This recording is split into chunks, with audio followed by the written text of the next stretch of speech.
¿Alguna vez has tenido que elegir entre tu verdad y tu futuro? ¿Entre la justicia y el miedo a perderlo todo?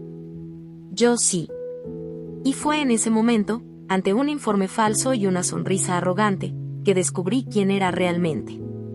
Me llamo Clara, y si quieres saber cómo derroté al hombre más poderoso de la compañía con solo la fuerza de mi coraje, mira hasta el final, entenderás por qué a veces, la libertad se disfraza de escándalo. Cuando entré por primera vez a ese edificio, con mi credencial temporal colgada del cuello y un brillo en los ojos que solo quienes han soñado a lo grande pueden comprender, pensé que ese era el comienzo de mi vida. El frío suelo de mármol reflejaba las luces LED del techo como un escenario listo para recibir a alguien importante, y allí estaba yo, con mis zapatos sencillos y la carpeta de currículums en las manos, sintiendo que tal vez, solo tal vez, por fin me habían dado la oportunidad de demostrar quién era.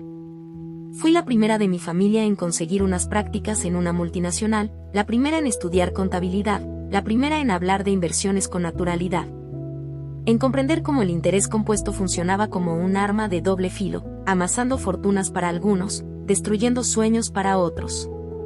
El nombre de la empresa impresionaba, Évora Capital. El nombre por sí solo ya sonaba a opulencia.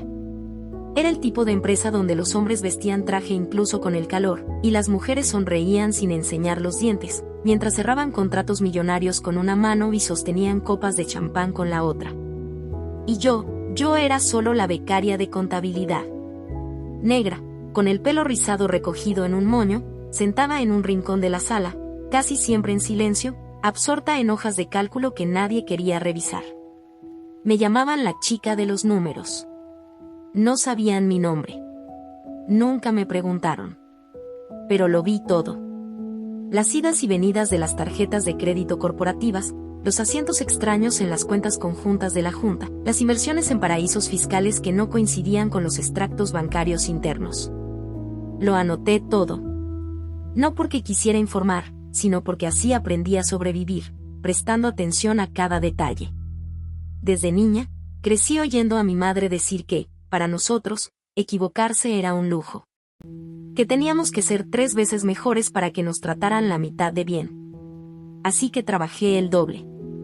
Llegué antes que todos, me fui después, preparé café, organicé papeles, ajusté informes financieros que nadie leyó, revisé balances que parecían demasiado honestos para ser ciertos.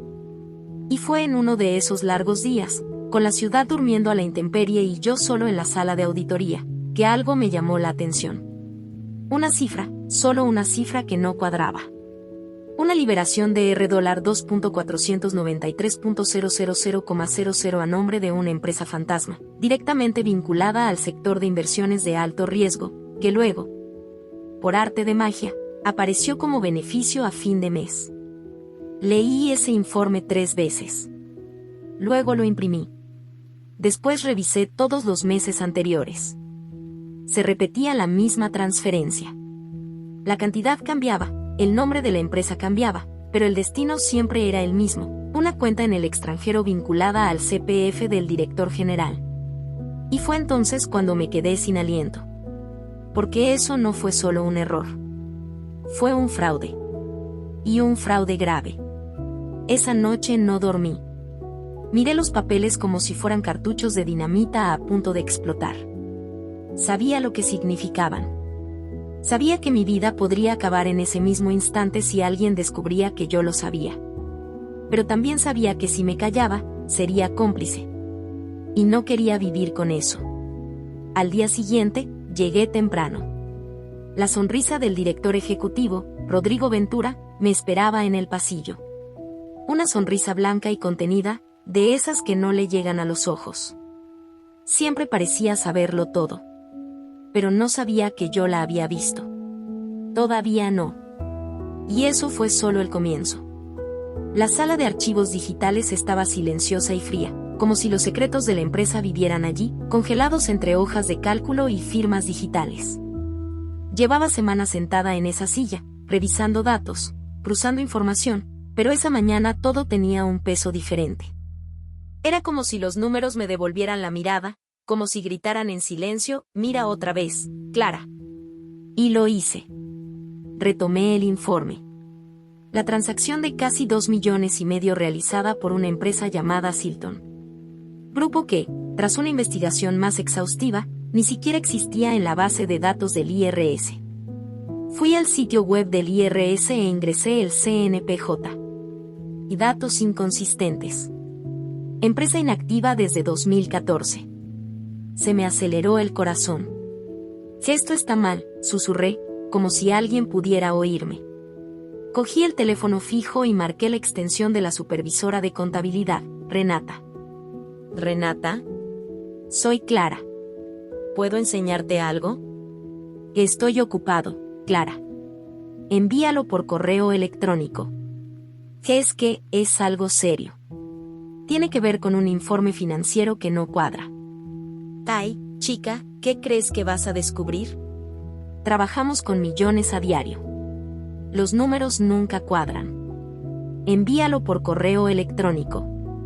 Colgué lentamente, con un nudo en la garganta. Sabía que no era un error de redondeo. Sabía que era intencional. Las entradas se habían inventado para que parecieran ganancias inesperadas de una operación arriesgada. Pero el riesgo era criminal. Regresé a la computadora. Abrí las copias de seguridad de los meses anteriores y comencé a crear una hoja de cálculo paralela que mostraba la evolución del fraude. Usé diferentes colores, resalté los nombres, los CPF involucrados y los extractos que coincidían con las remesas. Y ahí estaba, el desfalco se ocultaba en los informes oficiales, y la firma del director ejecutivo validaba cada uno de ellos. Alguien caminó detrás de mí y cerré todo rápidamente. Era Vinicius, uno de los gerentes financieros. Trabajando duro, Clara, dijo, con esa sonrisa que más parecía burla. Siempre. Respondí sin mirarlo. Eres inteligente, pero aquí, demasiada inteligencia puede ser peligrosa. Se fue antes de que pudiera darme cuenta si era una amenaza o simplemente otra de las muchas microagresiones que escuchaba todos los días. Esa tarde, me armé de valor y fui a la sala de juntas. Llamé a la puerta de cristal esmerilado de la oficina del asistente del director ejecutivo. Buenos días. ¿Podrías agendar una cita para que Rodrigo me vea? Necesito mostrarte algo importante. Ella me evaluó de arriba abajo, como quien evalúa una mosca en la sopa. Becario, ¿verdad? Sí, pero es urgente. Tiene que ver con la auditoría interna. Ella se rió. ¿Crees que eres del FBI, Mira. Rodrigo no le responde a cualquiera. Sobre todo, bueno, ya sabes. Lo sabía.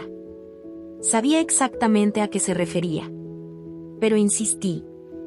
En serio. El informe del mes pasado está comprometido. Involucra cantidades de alto impacto. Suspiró, puso los ojos en blanco y escribió algo en un post-it. A ver si puede. Si te llama, será hoy.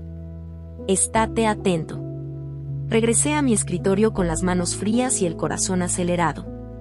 Minutos después, sonó mi teléfono. Habitación 12. El director ejecutivo quiere verlo ahora. Y dijo la voz seca del asistente. Cuando entré, Rodrigo estaba de pie junto a la pared de cristal con vistas a la ciudad, con el sol reflejándose en su alianza de oro blanco. Esta vez no sonrió.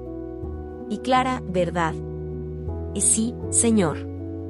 Siéntate. ¿Qué pasa? Respiré hondo. Saqué la hoja de cálculo que había creado de mi carpeta y la puse sobre la mesa. Encontré inconsistencias en el informe financiero de marzo y de meses anteriores. La cantidad reportada como ganancia se está triangulando con cuentas fantasma. Esto es fraude. Y hay pruebas. Lo hojeó lentamente y luego me miró. ¿Te das cuenta de lo que estás diciendo? Sí. Y tengo copias de todo. No respondió de inmediato. Se levantó, volvió a acercarse a la ventana y guardó silencio unos segundos. Sabes, Clara, hay gente con talento, pero no sabe esperar su momento. Eres lista. Me di cuenta. Pero aquí, escalar demasiado rápido puede hacerte caer antes de empezar. No quiero subir. Quiero la verdad. Esto podría afectar los activos de la empresa, la herencia de los accionistas, podría ser un delito financiero.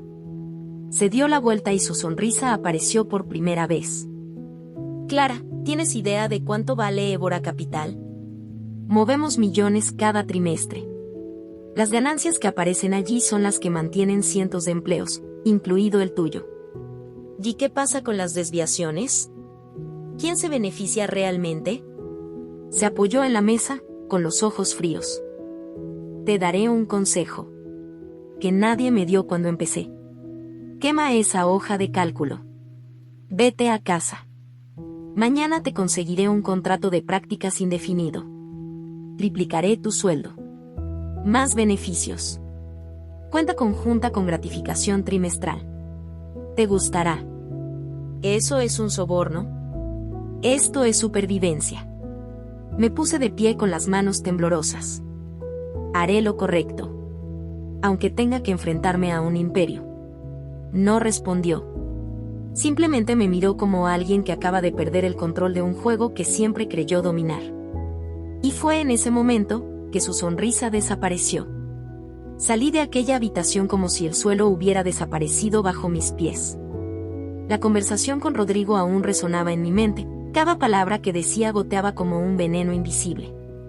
Y triplicado salario, cuenta conjunta, bono. Palabras que, para muchos, serían un sueño. Para mí, sonaban a cadenas. Y la verdad es que temblaba. Porque ahí mismo, en esa conversación, me di cuenta de que no se trataba solo de números. Se trataba de poder. Y yo era solo una chica invisible intentando gritar dentro de un castillo de cristal. Fui directo a la cafetería, me senté en un rincón y apoyé la cabeza contra la fría pared.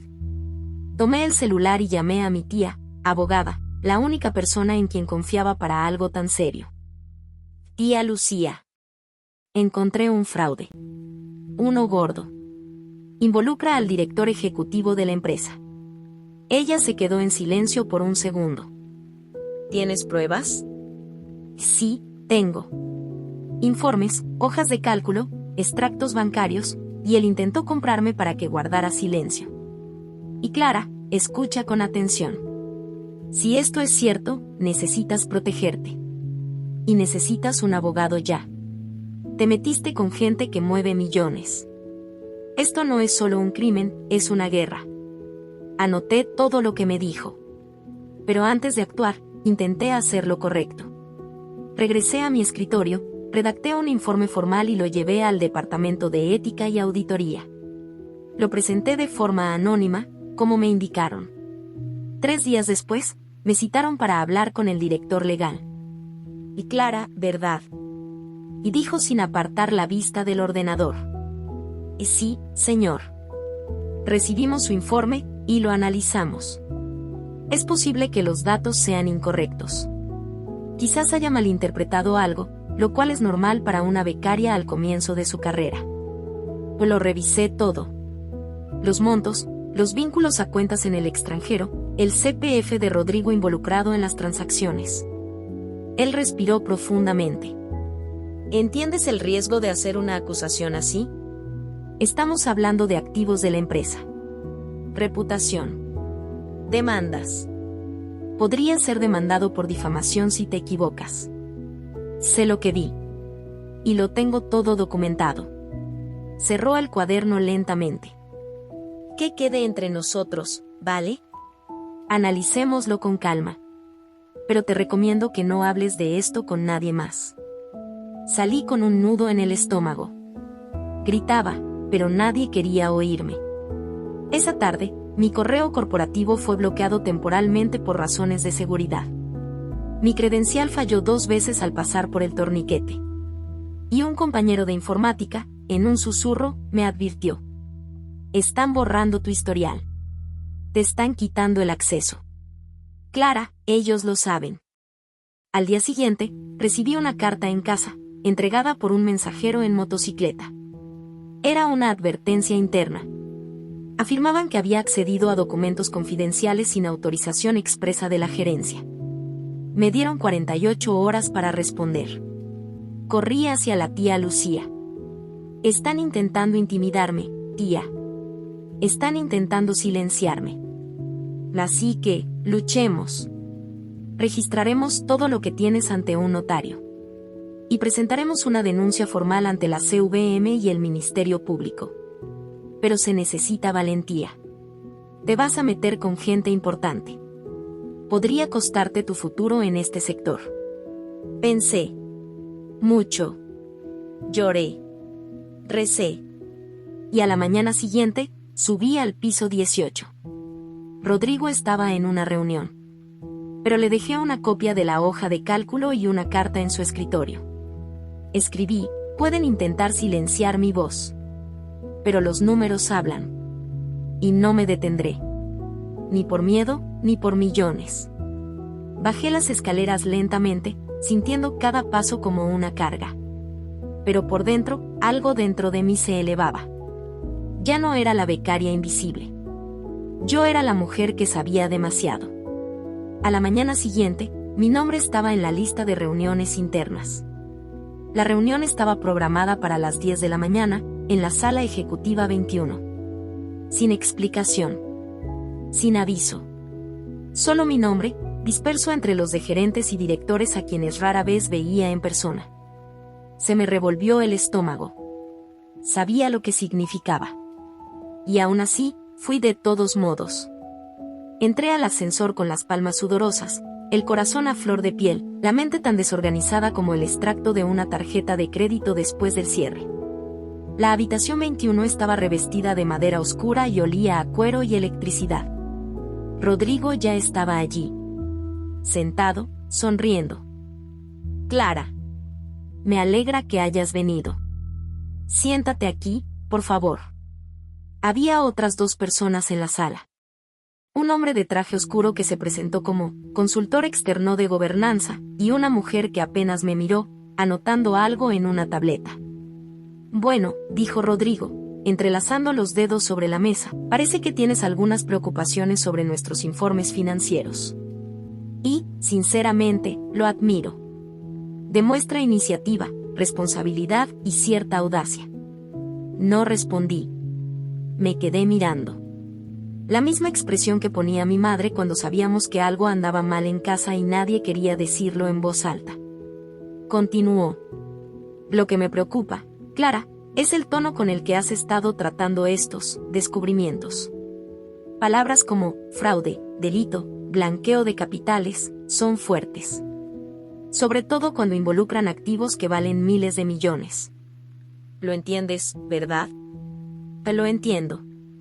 Pero también entiendo que no son los valores los que definen lo correcto.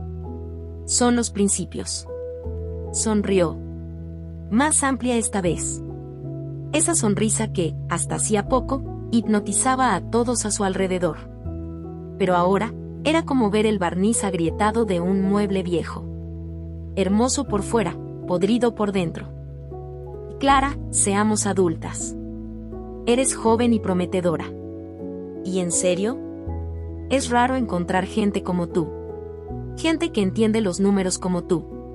Y que ve más allá de ellos. Por eso pensé en proponerle matrimonio. El hombre del traje me deslizó un sobre blanco. Lo abrí. Era un contrato nuevo. Contrato indefinido. Puesto, analista. Salario, $21.800,00. Bono anual, $80.000,00. Cuenta conjunta para empresas. Opción de invertir a nombre de la empresa. Plan de carrera acelerada. Todo firmado. Solo faltaba mi firma. Y esto es por ti. Por tu familia. Por tu seguridad. Te lo mereces. Solo tienes que dejar de contarle esto. Déjanos los informes a nosotros. Puedes seguir con tu vida. Con tranquilidad, con estabilidad. ¿Y con la culpa? Pregunté sin pestañear. Rodrigo me miró. La culpa, Clara, es un lujo que quienes llegan a la cima no pueden darse. El sistema es corrupto. Siempre lo ha sido. Solo aprendimos a desenvolvernos en él. ¿Y qué pasa con los accionistas? ¿Los empleados? Los pequeños inversores que depositan aquí su dinero para la jubilación. Su fideicomiso es su patrimonio. Y lo están destruyendo para obtener ganancias. Se levantó y entonces la sonrisa desapareció. Por primera vez, vi a Rodrigo sin máscara. Su rostro era duro, frío, como el hormigón. ¿Quieres ser una heroína, Clara? ¿Una mártir? ¿Ser noticia? De acuerdo. Pero los héroes también caen. ¿Y sabes lo que les pasa a las personas como tú cuando desafían al sistema? Desaparecen. Y nadie las busca. La mujer de la tableta dejó de escribir. El hombre del traje se alisó la chaqueta. Respiré hondo. Vengo de un lugar donde todo eran deudas. Donde cada centavo tenía que dividirse en dos. Vi llorar a mi madre cuando el banco le bloqueó la cuenta por un préstamo de $900. Conozco el peso de una factura vencida. Sé lo que es vivir con miedo a tu extracto bancario. Así que no, señor Rodrigo. No voy a quemar este informe. Ni a aceptar este contrato. Porque mi nombre vale más que cualquier bono. Se acercó a la puerta y la abrió. Piénsalo. Esta oportunidad no se repetirá. Me puse de pie y lo miré a los ojos. No necesito otra propuesta. Necesito justicia. Y salí de la habitación. Con las piernas temblorosas, pero el corazón intacto. Afuera, encontré a Vinicius, el gerente financiero que tanto se había burlado de mí, apoyado en la pared. Esta vez me miró con una expresión diferente. Menos arrogante. Más asustado. ¿Te negaste? Me negué. Él asintió lentamente. Valiente o loco, o honesto, esto va a ser una mierda. Pues da igual, dije. Y seguí caminando, mientras sentía que, por primera vez, me veía no como una becaria, sino como una amenaza. Y ese día, la sonrisa del director ejecutivo no volvió. Esa noche, después de todo lo que oí en la sala de Rodrigo, llegué a casa con el corazón acelerado, como si se me fuera a salir del pecho. Apenas alcancé a cenar. Me senté en la cama con el ordenador en el regazo y empecé a revisarlo todo de nuevo. Las hojas de cálculo, los informes, los recibos de pago, los extractos, había tantas cosas. Los mismos nombres, las mismas grandes cantidades que siempre acababan en los mismos sitios. Era demasiado dinero. Y cada vez que lo volvía a mirar, lo veía más claro, no era un error, no era un error. Era un robo. Un robo bien hecho, oculto en las cifras, los gráficos, los bonitos informes que presentaban como si todo estuviera bien. Pero no era así. Y estaba seguro de ello. Los fondos se transferían a una empresa falsa que solo existía en el papel. Y luego iban directamente a una cuenta en el extranjero. Cuando vi el nombre de Rodrigo vinculado a esta cuenta, me quedé helado. Sabía que él estaba detrás de todo. Y sabía que esto era un delito. Malversar dinero de la empresa, engañar a inversores, engañar a empleados, eso podría acabar con la vida de muchas personas. Y allí estaba yo, un simple becario, con la evidencia en mis manos. Respiré hondo, temblando. Sabía que debía guardarlo todo con mucho cuidado. Copié los documentos en una memoria USB y luego hice 2 copias de seguridad más, una en otra memoria USB y otra en una dirección de correo electrónico protegida con contraseña, solo mía. Imprimí algunas páginas y las guardé en un sobre, que escondí dentro de un libro viejo en la estantería de mi habitación. También le envié una copia a mi tía Lucia, que es abogada. Si me pasaba algo, ella sabría qué hacer. Ya había intentado denunciarlo internamente. Ya había hablado con el supervisor, el departamento legal y el propio Rodrigo. Y nadie hizo nada. Peor aún, intentaron silenciarme, sobornarme, amenazarme. Así que me di cuenta de que tenía que ir más allá.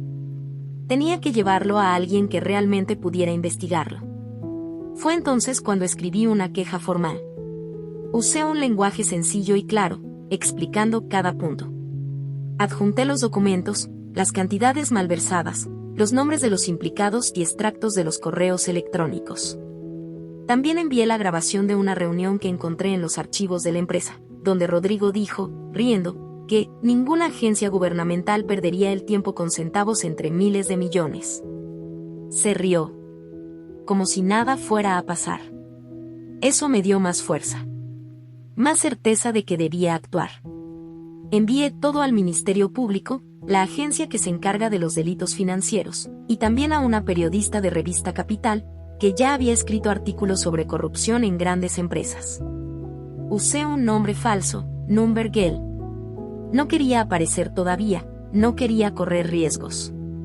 Pero en el fondo, sabía que lo que había hecho podía cambiarlo todo. 2 días después, mi tía me llamó. Estaba en shock. Me dijo, Clara. Salió en la Revista Capital. Un artículo pequeño, pero ahí está, investigan a la empresa Évora Capital por fraude contable. Una denuncia interna apunta a movimientos sospechosos. ¿Tienes idea de lo que acabas de hacer? Me quedé en silencio, porque sí, lo había hecho. A la mañana siguiente, la empresa parecía un lugar diferente. Vi coches de policía aparcados frente al edificio, gente uniformada entrando y saliendo con cajas de documentos, ordenadores apagados, salas cerradas. El personal de la empresa estaba asustado, nadie entendía realmente. Pero yo entendí. Sabía que la investigación había comenzado de verdad. Rodrigo apareció en el edificio, rodeado de abogados. Llevaba gafas de sol y un traje caro, pero se le notaba en el rostro que algo había cambiado. Ya no parecía seguro. No parecía seguro. La sonrisa, esa sonrisa falsa que siempre tenía, desapareció. Pasó junto a mí, me miró a los ojos, pero no dijo nada. Y yo tampoco. Me citaron a declarar. Llevé todo lo que tenía. Entregué las hojas de cálculo, las declaraciones, los correos electrónicos y la grabación de la reunión. El oficial que me atendió se sorprendió. ¿Lo hiciste solo? Sí. Porque nadie más quería ver lo que tenían delante. Él me miró seriamente. ¿Tienes idea de lo que trajiste aquí? Lo que mostraste podría hundir a toda una compañía. Solo quiero justicia, jovencito, eso es todo. Caminé a casa lentamente. Me senté en un banco de la plaza y miré al cielo. Recordé a mi madre diciéndome que no podíamos equivocarnos. Que el mundo era duro con quienes no tenían dinero, con quienes no tenían apellido, con quienes no tenían protección. Y allí, en ese banco, lo supe, ya no era solo una becaria. Era alguien que decidió hacer lo correcto, aunque tuviera miedo. Aunque estuviera sola. La evidencia estaba ahora en manos de la justicia. Y la verdad, por fin salía a la luz. Tras mi testimonio y el comunicado de prensa, todo en mí era un torbellino. Por fuera, intentaba mantener la calma, pero por dentro, era como si estuviera en medio de una tormenta.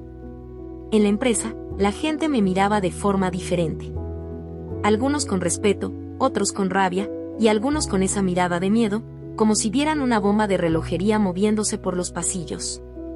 Nadie me habló directamente, pero sentí que los susurros se hacían más fuertes. Mi nombre se convirtió en un secreto que apenas se decía. Y la verdad es que también tenía miedo. Miedo de haber perdido mi futuro, de ser despedida, de ser olvidada. Miedo de estar sola.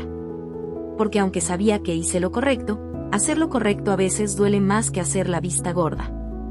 Y al apoyar la cabeza en la almohada, me asaltó la pregunta, ¿valió la pena? Mi tía Lucia intentó tranquilizarme. Dijo que la justicia había empezado a actuar, que mi nombre no saldría a la luz si yo no lo quería, que denuncias como la mía podían cambiar las leyes, que había hecho historia. Pero yo no quería hacer historia. Solo quería vivir en paz.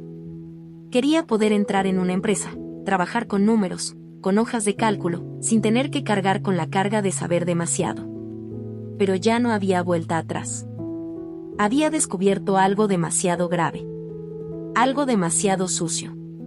Y ya no podía fingir que no lo sabía. Un martes por la mañana me citaron de nuevo para una reunión. Esta vez, no era Rodrigo. Era el nuevo director interino, un hombre mayor al que habían llamado rápidamente para controlar los daños mientras la investigación avanzaba. Hablaba con calma, con la mirada triste, como si hubiera visto muchas cosas similares en su vida. Y Clara, sé que debes estar cansada, asustada, y probablemente confundida con todo lo que está pasando. Pero necesito hacerte una pregunta difícil. ¿Quieres quedarte aquí? En ese momento, no supe qué responder. Fue como si me hubiera puesto una llave en las manos. La llave para decidir mi destino. Porque si decía que sí, tendría que afrontar la carga de trabajar en un lugar que aún se hundía, con gente que podría odiarme por decir la verdad. Si decía que no, podría no volver a conseguir trabajo en otra gran empresa. El mercado financiero es pequeño y los nombres corren como la pólvora. Y luego continuó. Podemos ofrecerte protección. Un nuevo puesto, con otro nombre, en otro sector. Tendrías estabilidad, un buen salario y podrías continuar tu carrera. Pero para eso, necesitas firmar este documento. Un acuerdo de confidencialidad. Ya no podrías hablar del caso, ni con la prensa ni en redes sociales. Sería como si nada de esto hubiera sucedido. Tomé el papel en mis manos. El título estaba ahí, acuerdo de silencio. A cambio, un salario casi 3 veces mayor, una bonificación por contribuciones éticas y un contrato de exclusividad. Era como si me ofrecieran una herencia para silenciar mi voz. Un premio millonario, para que fingiera que todo esto nunca había sucedido. Se me llenaron los ojos de lágrimas. Sabía lo que significaba ese papel. Era como un testamento al miedo. Un intento de comprar mi conciencia. Firmarlo significaba garantizar una vida en paz. Pero también significaba cargar con una deuda con mi propia alma. Y fue en ese momento que me di cuenta, ese era el mayor dilema de mi vida. Más que si denunciarlo o no. Se trataba de quién quería ser. Regresé a casa con el documento en mi bolso. Me senté en el sofá y me quedé mirando la pared durante horas. Mi madre notó que actuaba de forma extraña y me preguntó qué pasaba. Por primera vez, le conté todo. Desde el primer informe que no cuadraba, hasta el día en que Rodrigo intentó comprarme con un sueldo alto y palabras amables. Me escuchó en silencio. Y al final, solo dijo una frase. Hija, te crié para ser libre, no para ser rica. Eso me impactó mucho. Porque era cierto. Crecí escuchando que la dignidad era lo más preciado que cualquiera podía tener. Ese dinero iba y venía, pero la verdad permanecía. Y allí, en medio de esa decisión imposible, comprendí que no se trataba solo de un contrato. Se trataba de no traicionarme a mí mismo. De no olvidar de dónde venía. A la mañana siguiente, regresé a la empresa con la respuesta en el corazón. Entré en la oficina del nuevo director, dejé el papel sobre la mesa y dije sin dudarlo. No firmaré. Elijo mi conciencia. Él simplemente asintió, como si ya lo hubiera esperado. Así que prepárate, Clara. No todos entenderán tu decisión. No necesito que lo entiendas. Solo necesito saber que hice lo correcto. Salí de la habitación con lágrimas en los ojos, pero con el corazón ligero. Por primera vez en mucho tiempo, me sentí en paz conmigo mismo. Y esa paz no tiene precio. Tras negarme a firmar ese documento, todo cambió por completo. No hubo arrebatos, ni gritos, ni despidos inmediatos. El silencio fue la respuesta más contundente. La gente empezó a apartar la mirada cuando caminaba por los pasillos, como si mi presencia fuera demasiado molesta, como si les recordara algo que nadie quería afrontar. Me convertí en el empleado fantasma. El que estaba allí, pero nadie lo mencionaba. Pero en el fondo, sabía que había hecho lo correcto. Y eso me motivó a seguir adelante. No fue fácil. Fue solitario. Pero estaba bien. Los días siguientes fueron extraños. La investigación se profundizó y las noticias empezaron a aparecer con más fuerza en la prensa. El nombre de Rodrigo apareció en reportajes serios, en portadas. Ejecutivo involucrado en un esquema de malversación multimillonario, decían los periódicos. Lo leí todo con una mezcla de alivio y miedo. Alivio porque sabía que la verdad salía a la luz. Miedo porque, incluso con todo expuesto, todavía había gente que quería protegerlo. Algunos empleados dijeron que había exagerado, que destruiría la empresa, que estaba poniendo en riesgo los salarios de cientos de personas. Dijeron que debería haber resuelto todo internamente, sin involucrar a la policía, la prensa ni los tribunales. Escuché en silencio. Pero en mi interior, repetía como un mantra: la verdad no es el problema son quienes le temen. Una mañana, al llegar a la empresa, me citaron a una reunión diferente. Esta vez, era con un grupo pequeño de personas. 4 exempleados que habían renunciado en las últimas semanas, todos del sector financiero. Me miraron con ojos firmes y serios. Uno de ellos, Rafael, me dijo: y Clara, guardamos silencio mucho tiempo. Vimos cosas inapropiadas, pero teníamos miedo de perderlo todo. Pero después de lo que hiciste, comprendimos que ya no podemos huir. Queremos ayudar. Me conmovió. Por primera vez, sentí que mi voz ya no estaba sola. Rafael mostró documentos que él mismo había conservado, registros de cuentas que nadie había investigado, transferencias que coincidían con las fechas que yo había indicado. Otra de ellas, Carolina, tenía copias de correos electrónicos internos en los que la junta directiva solicitaba ajustar las ganancias antes de la reunión con los inversores. Todo era evidencia. Evidencia que podría fortalecer aún más la investigación. Y allí, sentado con ellos en una sala de reuniones vacía, me di cuenta de que la valentía también es contagiosa. Cuando una persona tiene la valentía de alzar la voz, otras también empiezan a alzar la voz. Salí de esa reunión con el corazón más ligero. Llamé a mi tía Lucía y le conté todo. Estaba emocionada. Dijo que esto era lo que llaman el efecto dominó de la verdad. Cuando cae la primera pieza, todas las demás también empiezan a caer. Y yo fui la primera pieza. Regresé a casa esa noche con una sensación que nunca antes había sentido. Era una fuerza diferente. Una fuerza que venía de dentro, de saber que, incluso con miedo, incluso cuando no me creían, seguía adelante. Ya no tenía dudas sobre quién era. Al día siguiente, recibí un correo electrónico oficial del Ministerio Público. Querían que fuera uno de los principales testigos del caso. Ya habían reunido suficientes pruebas para abrir un caso contra Rodrigo y otros 3 directores. El fiscal que me escribió dijo que, sin mi denuncia, todo se habría encubierto. Y que había salvado no solo la integridad de la empresa, sino también los ahorros e inversiones de cientos de familias. Eso me hizo llorar. Lloré de verdad. Porque, hasta entonces, solo había querido hacer lo correcto. Nunca pensé que pudiera tener tal impacto. Y en ese momento, me di cuenta de que mi voz era más fuerte de lo que imaginaba. Una semana después, el nombre de la empresa aparecía en todos los periódicos. Évora Capital se desplomaba. Las acciones se desplomaron, los inversores exigieron respuestas, los periódicos informaron sobre los detalles del fraude, los millones malversados y los bienes de Rodrigo congelados. Los tribunales comenzaron a dividir los bienes y descubrieron que gran parte del dinero estaba oculto a nombre de testaferros. Rodrigo intentó negarlo, intentó decir que todo era una invención de un becario furioso, pero ya nadie le creía. Los números hablaban con más fuerza. Y la evidencia estaba ahí. Su cuenta conjunta con su esposa fue congelada. Su tarjeta de crédito fue rastreada y vinculada directamente a los pagos indebidos. Todo empezó a desmoronarse. Y en medio de ese caos, mi historia empezó a correr la voz. Uno de los periodistas que recibió la denuncia me contactó y me pidió una entrevista. Lo pensé mucho antes de aceptar. Pero al final, decidí hablar. No por mí, sino por todas las demás Claras que tenían miedo de decir la verdad.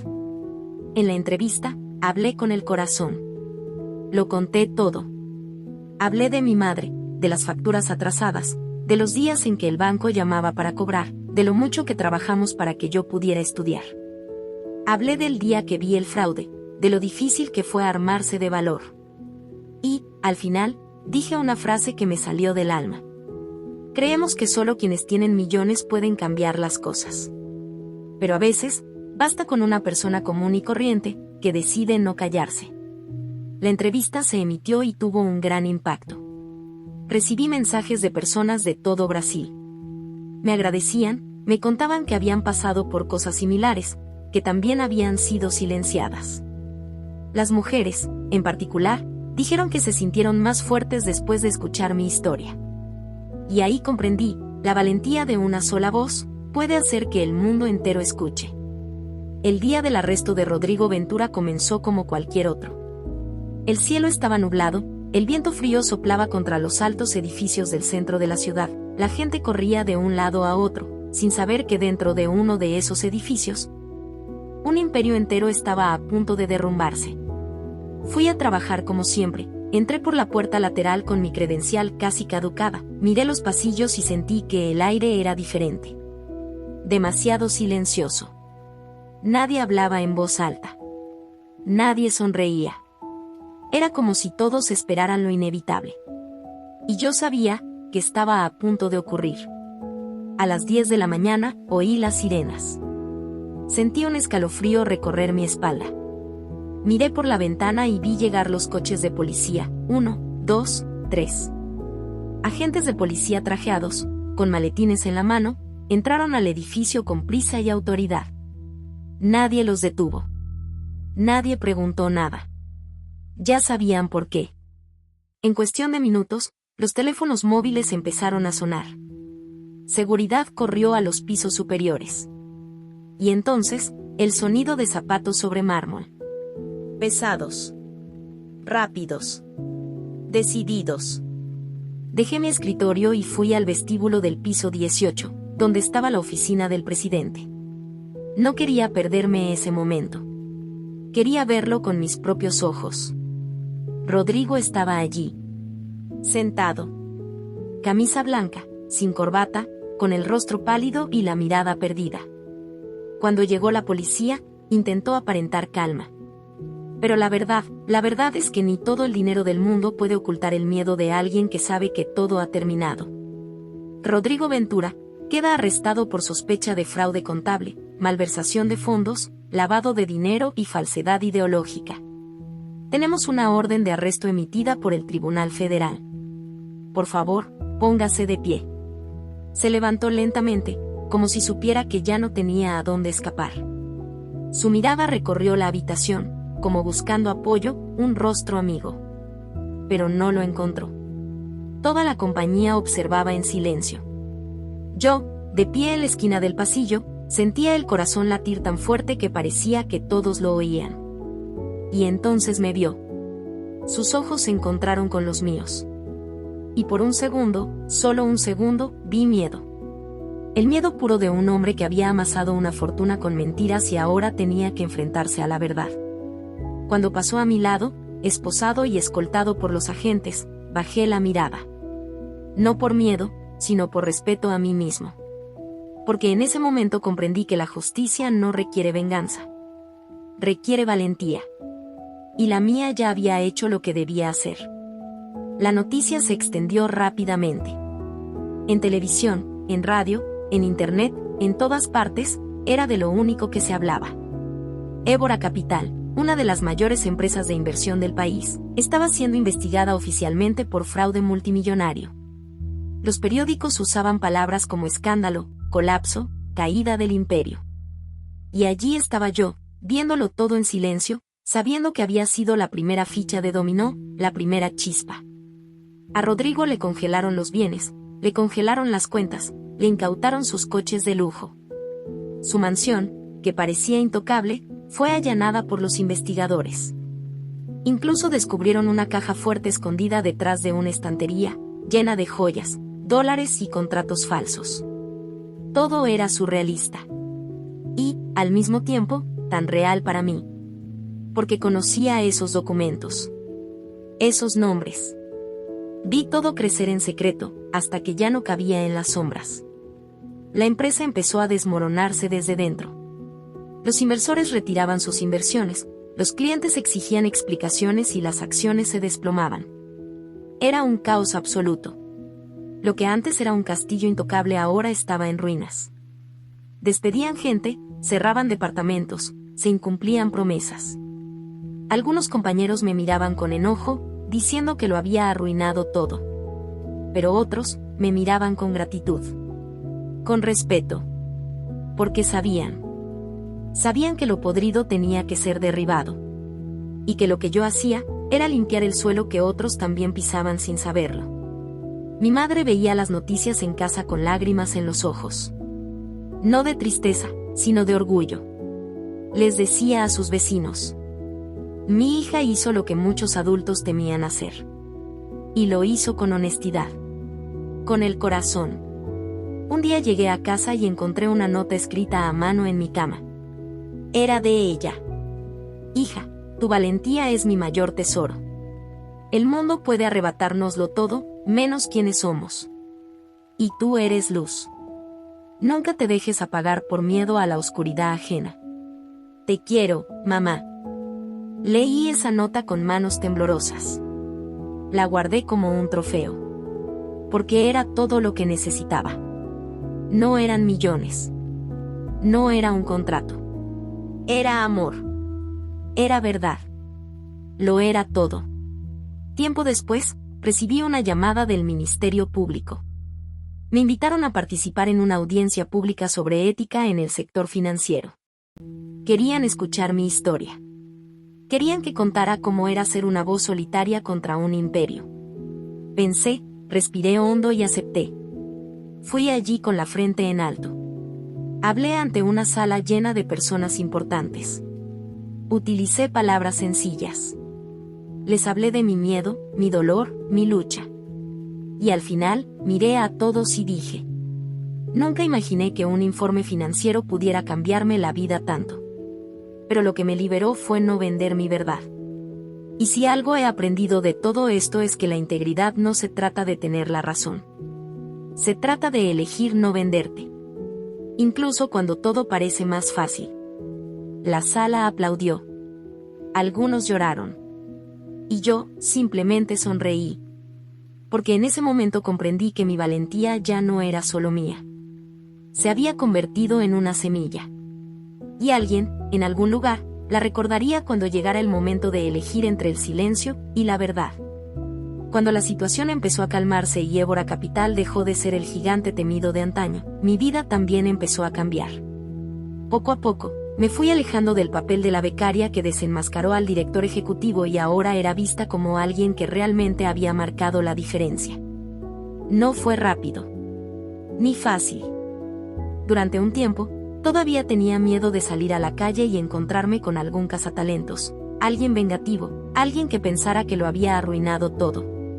Pero con el tiempo, lo que más encontré fue respeto. La gente me paraba en el metro, me enviaba mensajes, las mujeres me decían que ahora tenían el coraje de decir que no, los jóvenes que querían trabajar con ética, los padres que decían que les contarían mi historia a sus hijos. Era extraño, hermoso, pero también aterrador. Porque nunca pedí esto. Solo quería trabajar, pagar mis cuentas, hacer mi parte. Pero la vida tenía otros planes. Y, poco a poco, entendí, cuando elegimos la verdad, nos devuelve lo que es nuestro. Aunque lleve tiempo. Un sábado por la tarde, en un sencillo café del centro, recibí una llamada que lo cambiaría todo. Era Rafael, el ex empleado que me apoyaba entonces, ¿recuerdas? Estaba con Carolina y otros 2 exgerentes de Évora. Habían decidido abrir una nueva empresa. Más pequeña, más justa, centrada en las finanzas éticas y la educación financiera para la gente común. Querían crear algo transparente, donde los números fueran herramientas, no armas. Y me dijeron algo que me hizo estremecer por dentro. Y Clara, queremos que te unas a nosotros. No como becaria. Como socia. La empresa tiene otro nombre, pero su fundamento es tu valentía. Me quedé en silencio. Mi mano sudaba sobre la mesa. La cabeza me daba vueltas. Mi pareja. Yo precisamente. La chica que creció viendo a su madre hacer magia con el sueldo de su asistente de limpieza. La chica que se pasaba la noche estudiando tipos de interés y deudas mientras los demás dormían. Respiré hondo. Dije que necesitaba pensar. Colgué el teléfono y salí a caminar. Caminé por las calles del centro, miré los escaparates cerrados, los vendedores ambulantes, los bancos, los mismos bancos que nos habían negado el crédito tantas veces. y pensé en todo. En lo que había vivido. En lo que había perdido. Y, sobre todo, en lo que había ganado. Recordé lo que Rodrigo me había dicho entonces: si quieres subir demasiado rápido, podrías caer. Y ahora, irónicamente, era mi verdad la que me elevaba. Sin tener que pisotear a nadie. Sin tener que mentir. Sin tener que falsificar ni un solo centavo. Volví a casa con el corazón latiendo con fuerza. Llamé a mi madre. Se lo conté todo. Guardó silencio un rato. Y luego dijo, con la voz entrecortada: acéptalo, hija. Este es tu lugar. Luchaste duro para estar ahí. Esto es lo que mereces. Tu herencia. Y no es una herencia de dinero robado. Es una herencia de justicia. De carácter. Lloré. Lloré mucho. Y acepté. En las semanas siguientes, empecé a trabajar con ellos. Cada reunión era una mezcla de sueño y responsabilidad.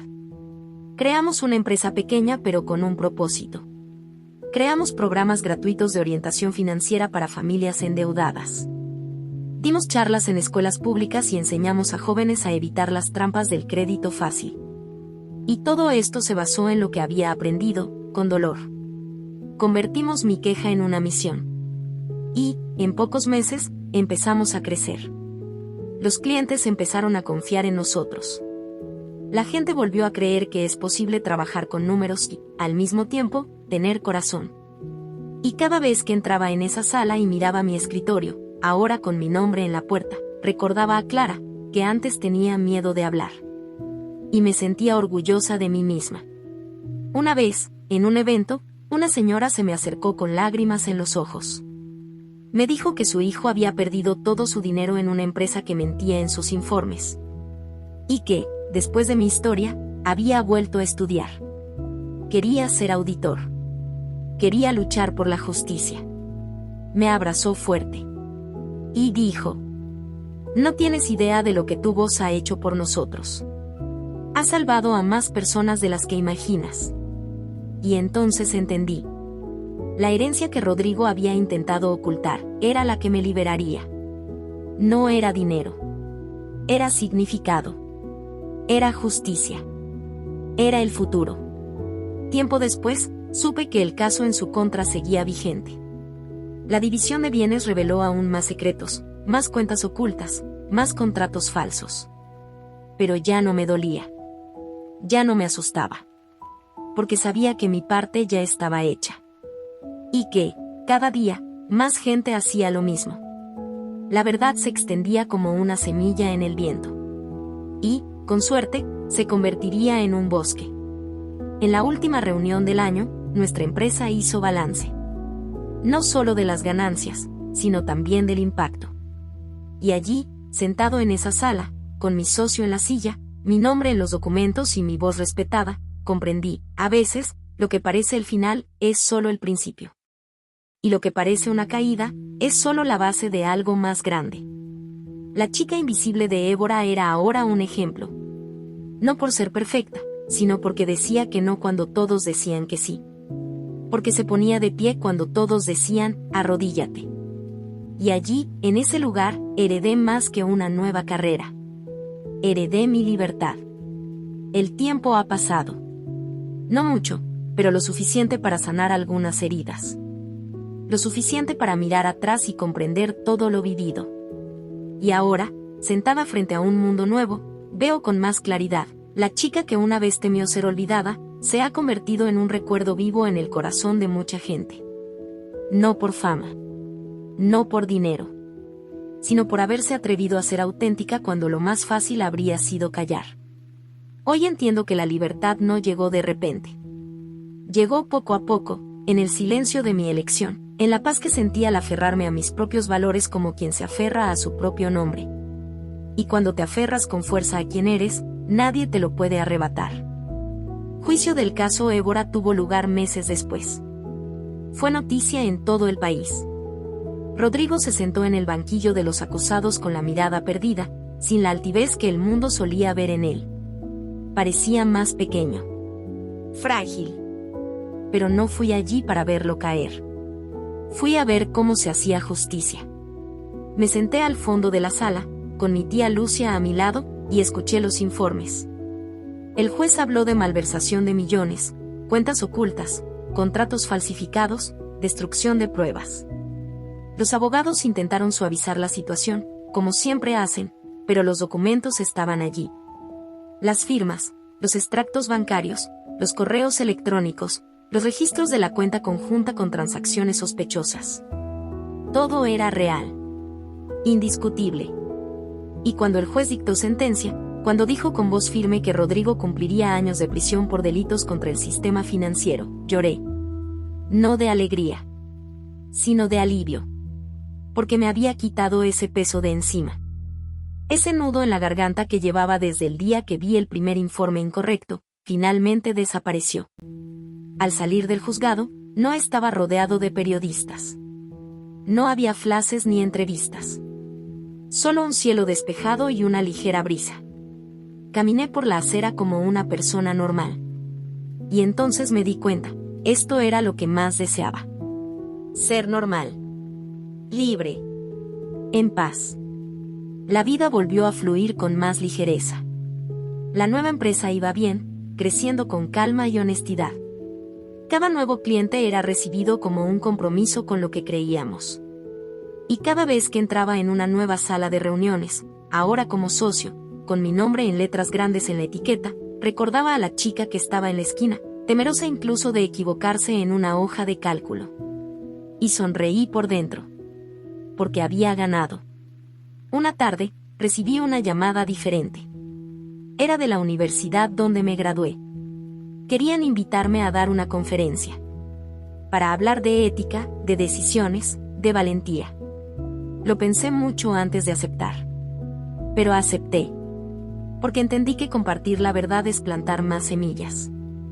Y en ese auditorio lleno de jóvenes que me escuchaban con los ojos brillantes, conté mi historia desde el principio. Hablé de mi madre, del retraso en la factura de la luz, de mi primera pasantía, del informe falsificado, de la sonrisa del director general que desapareció. Y al final, con la voz entrecortada, dije lo único que quería que aprendieran de aquello. No necesitamos ser perfectos para hacer lo correcto. Solo necesitamos valentía. Y recuerda que nuestra verdad vale más que cualquier ofrenda. Más que cualquier fortuna. Y que la libertad no es un regalo. Es un logro. Recibí una ovación de pie. Algunos lloraban. Yo también. Semanas después, recibí un premio de la OAB y el Ministerio Público. Dijeron que mi denuncia había contribuido a cambiar los protocolos internos de varias empresas. Que mi caso se había convertido en un ejemplo de cómo proteger a los denunciantes. Que ahora, gracias a mi valentía, otras claras podían ser escuchadas. Me entregaron una sencilla placa de madera con una frase grabada. No fue solo un informe. Fue un grito de libertad. Mantuve esta placa en el lugar más visible de mi oficina. No para presumir, sino para no olvidar nunca de dónde vengo. Hoy, mi vida no es perfecta. Todavía tengo miedos, todavía enfrento desafíos. Pero vivo con tranquilidad. Con verdad. Y con un enorme orgullo por haber sido fiel a mí misma.